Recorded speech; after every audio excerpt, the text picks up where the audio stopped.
آج کل مسلمانوں کا میں کہتا ہوں عالمی سطح پر حال یہ ہے کہ انہوں نے اللہ کے قانون کو پیچھے ڈال کر مخلوق کے قانون کو اللہ کے قانون کے مقابلے میں کھڑا کر لیا ہے۔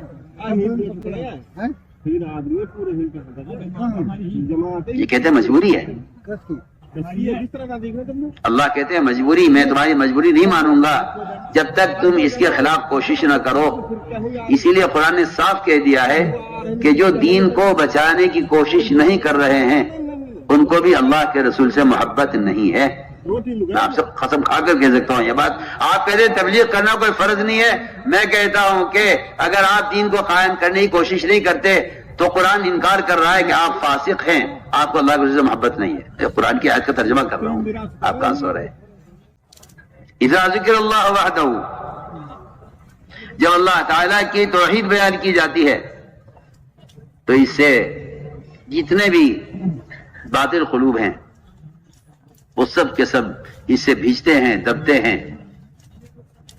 اور اگر آپ تذکرہ کر دیں ان کی بتوں کا، ان کی شکلوں کا، تو پھر باطل خوش ہو جاتا ہے کہ آج انہوں نے ہمارا ذکر کیا ہے، ہماری چیزوں کا ذکر کیا ہے۔ میں آپ سے صاف صاف عرض کرتا ہوں کہ مسلمان کا عقیدہ اتنا کمزور ہو گیا ہے کہ اسے یہ سوچتا ہے مسلمان کہ تھوڑی بہت اگر دوسروں کی بھی بات کہہ دی جائے تاکہ تعلقات ٹھیک رہیں، تاکہ آپس میں مل جل کر رہیں۔ میں آپ سے کیا عرض کروں قرآن کی بات؟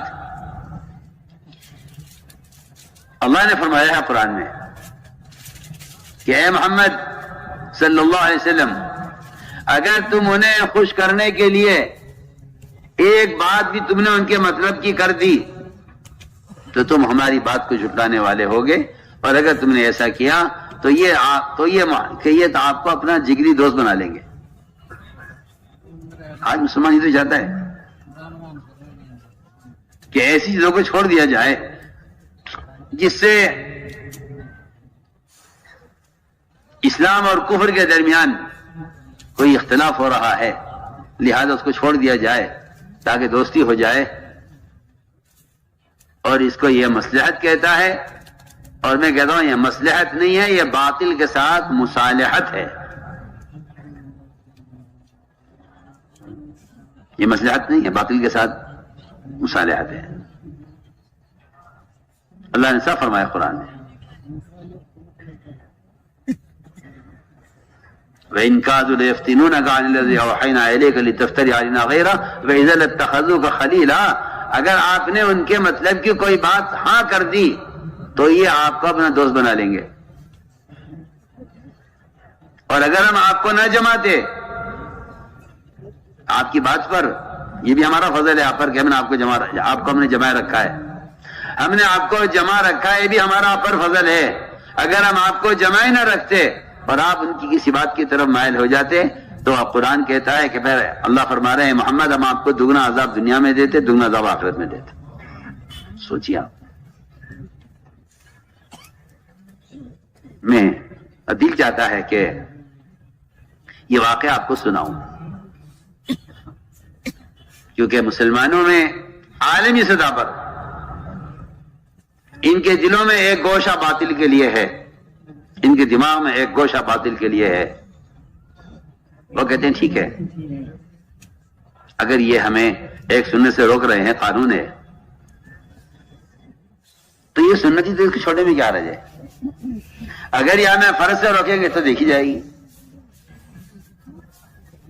جبکہ یہ بات مسلمان کو معلوم ہونی چاہیے کہ آج اگر آپ نے چھوٹا عمل اس لیے کہہ کر چھوڑ دیا کہ یہ اس کی وہ اہمیت نہیں ہے تو کل اس عمل کا چھوڑنا آپ سے فرائض چھڑوائے گا۔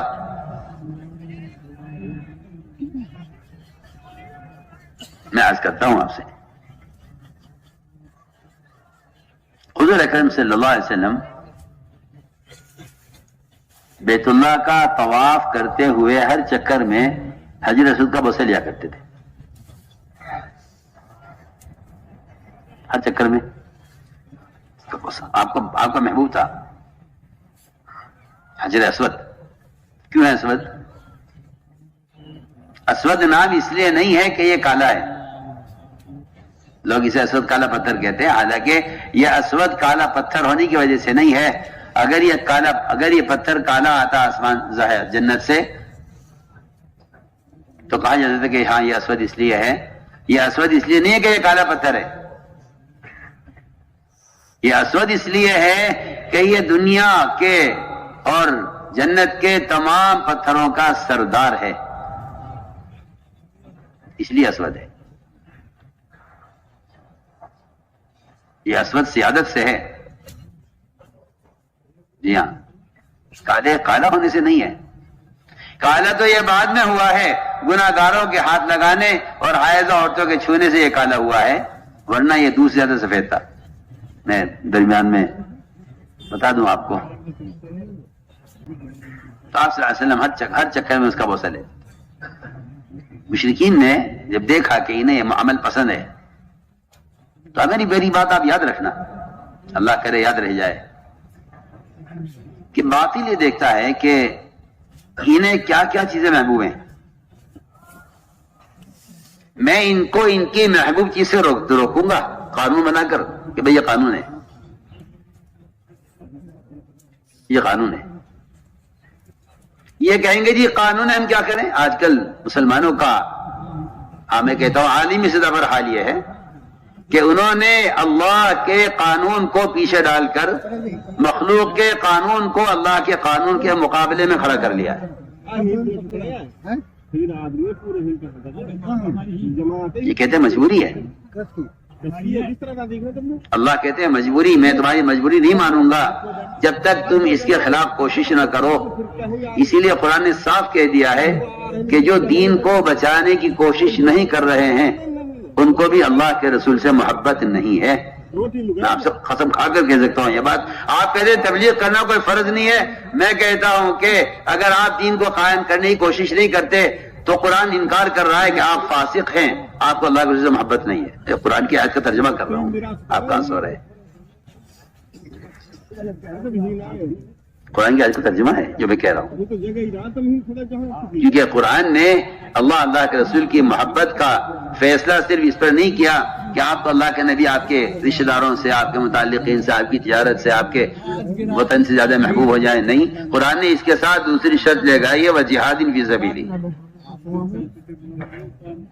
جو بیچارے بے وقوف قسم کے لوگ ہیں جو جہاد کو صرف قتال سمجھتے ہیں، وہ انہوں نے ساری کوششیں کہہ کر چھوڑ دی ہیں کہ یہ تو جہاد سے متعلق، قتال سے متعلق آیتیں ہیں کہ آپ صلی اللہ علیہ وسلم حضرت کب اسے لیتے تھے۔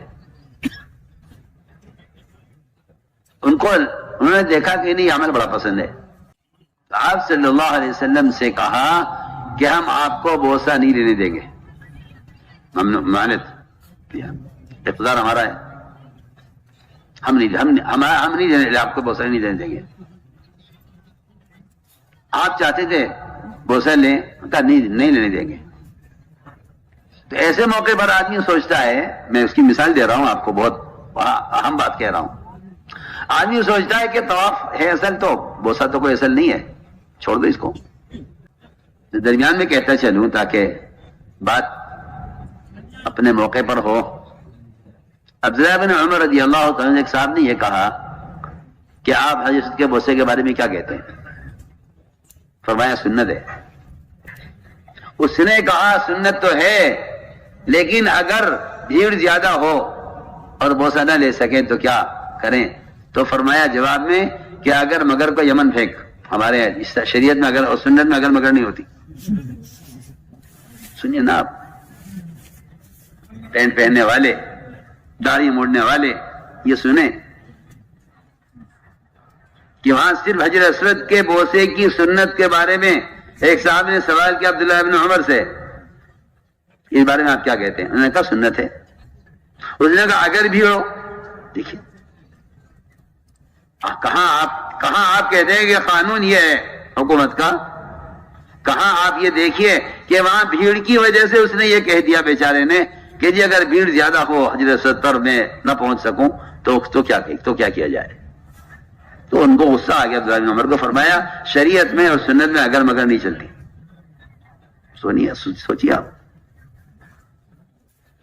تو ہر قدم پر سنتوں کو ذبح کرتے جا رہے ہیں، یہ کہہ کر کہ قانون یہ ہے۔ مجھے ایسا معلوم ہوتا ہے شاید آپ اس قانون کے معاون بن گئے ہیں، کیونکہ باطل اس بات سے خوش ہے کہ آپ نماز پڑھیں، روزہ رکھیں، حج کریں، زکات دیں، مگر ہماری ایک شرط یہ ہے کہ ہمارے حلیے میں کریں سارے کام۔ مسلمان کہتا ہے کیا حرج ہے اس میں؟ چنانچہ آپ صلی اللہ علیہ وسلم کو روک دیا گیا حج کا بوسہ لینے سے۔ جب دیکھا کہ ان میں اس ایک عمل کے چھوٹنے کا غم ہے اور تقاضا ہے اسے کرنے کا، تو انہوں نے کہا ٹھیک ہے، ہماری ایک شرط ہے، ہماری ایک شرط پوری کر دیجیے آپ، ہم آپ کو حج کا بوسہ لینے دیں گے۔ کیا شرط ہے؟